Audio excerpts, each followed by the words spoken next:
Аз казвам тебе и сега ще мина моста от него. Стефи? Кажи реката, моя колежки. Стефи? Да. Тръгаме, защото след малко ще стане тъмно. Да. Нашата колежка мисли да минем моста, ама надали. Снимай реката. Там не знам как ще мина.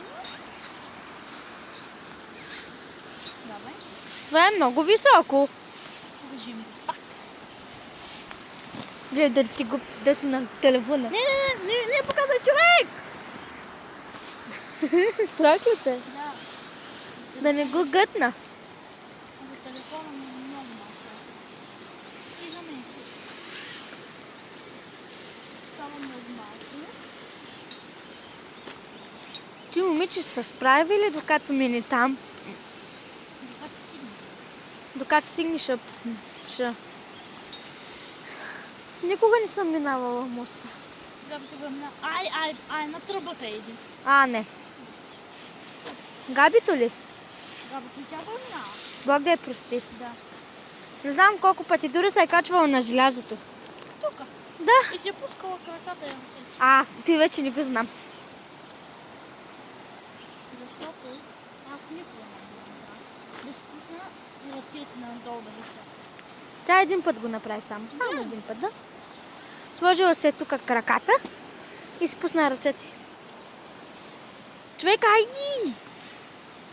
Искаш по-бързо. По-бързо, ако може. Искаш да падне. И пън. Да слезе отзад.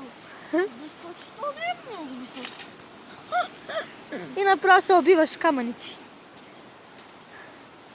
Аз ти не го знам. Ой, Стефи, тук е много малко вече.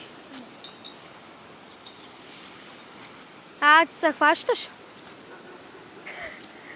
Ти се хващаш за това? Ти искаш така? Да. Габи, ти го направи миналата. Абе, да, бе. Миналата седмица. Аз пък миналата. Когато беше жива. Така да стане. Ай от началото. Не. Добре. Ма чакай, ще се извръща. Той ще стъмни до тога. Няма